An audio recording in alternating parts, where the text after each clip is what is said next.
If you've ever done a VR rhythm action experience and thought, "Do you know what, I just need less of everything so that I can find it really easy and relaxing," then perhaps Brain Beats is a game that will be really up your street. Because I was super intrigued. I love rhythm action games in all shapes and forms, and VR has really kind of made me go, ooh, rhythm action in a new light again. But Brain Beats has to be one of the most awkward and disappointing ones that I've bought and played.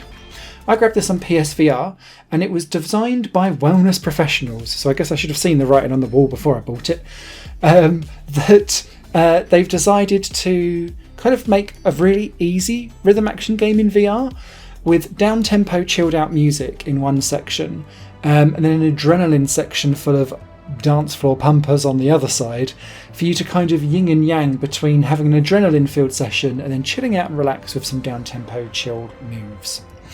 The way how the game works though does have some innovation to it, so it's not all bad, it's just uninspired and clunkily put together. Brain Beats has 27 tracks in total in 3 different kind of areas. This relaxation zone, which is where the down-tempo chilled out music is, and some of the best music in the game I felt. Then you've got this adrenaline section with some rockier tracks, and stuff like that, which completely does not fit in with this whole you're de-stressing and relaxing kind of feel that it's going for. And then you've kind of got a section in the middle.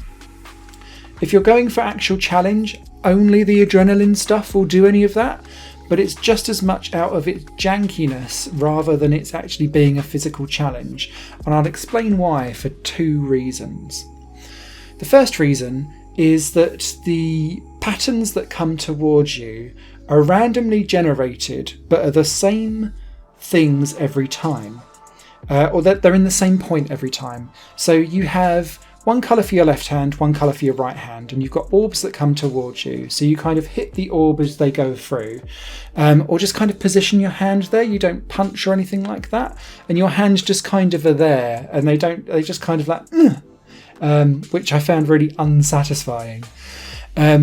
And then when you put them together for an orange orb, you need to kind of like push them both together. There's also blue orbs, which you have to place both hands together for, and they're supposed to signify like a cool down period.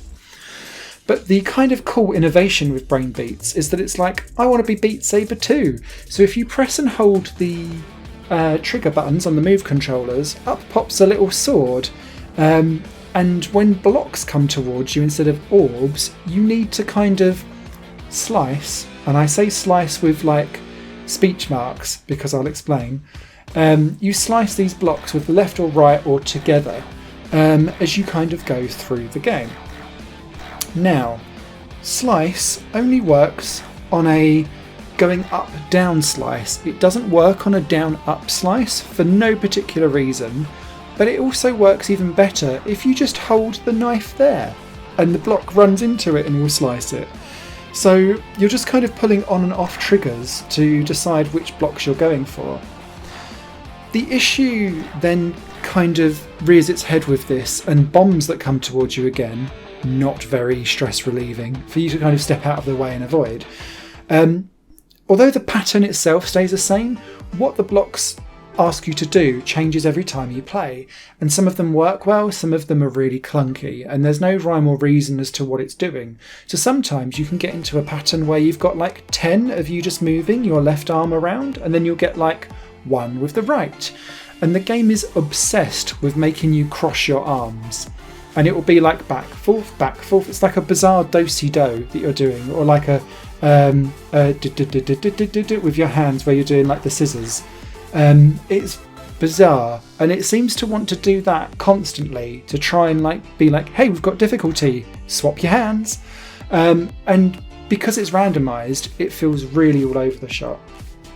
The second reason why it's also quite clunky is graphically this game gave me a bit of a headache, and it's because they've put this weird kind of hazy hue around all of the orbs. You're only in one environment anyway, which changes colour depending on the difficulty that you've selected. But the orbs have got like this weird neon glow to it and a bokeh effect, which strained my eyes. I get they're trying to probably go for like we're all dreamy here, but it's clunky and it doesn't feel right. And I kind of, after 25 minutes of playing this, I started to get a little bit of a headache, and that's quite rare for me on computer games. So I had to kind of dive out and then come back to it, and I was like, no, it's those lights. They make my eyes hurt. So I feel like I've moaned like on a bit of a weird train on this game. But I like the idea and what they were going for. It's a clunky execution, and the randomization of the patterns really made like if you want to kind of be in your element and feel at one, particularly with the relaxing tracks, which made me feel like I was doing like Tai Chi, they needed to be the same patterns, because you then don't get into a flow of remembering where things were, because you're always having to look ahead and think, right, what's changed this time? And so you don't really kind of connect with the game itself. I also found that there's a lack of settings in this game, and I felt like I was too low down for my height. And so even when I adjusted it back out in the PSVR menus to kind of recalibrate, only for this game, I still felt too low. And so what it was doing was making me stretch out too high, which again would then make me miss blocks that I feel like I had actually touched with my hand, and there was like a incongruence going on. This might just be me, but I felt like I was too low down and I couldn't get any settings to change it into be any other way. So there I was, stretching away, trying to reach things that I felt like I'd hit, but the game was telling me I'd missed, all in the effort of relieving stress. I think not. So yeah, not a grand one, Brain Beats. Like the idea, poor execution, some interesting ideas, but yeah, I'd say steer clear of this one, unfortunately, unless it is at a significantly lower price point and you really are strapped and bored of every other VR rhythm game pretty much out there going. Written review will be over on highplayinggames.com. Until next time, keep your brain and beat in check.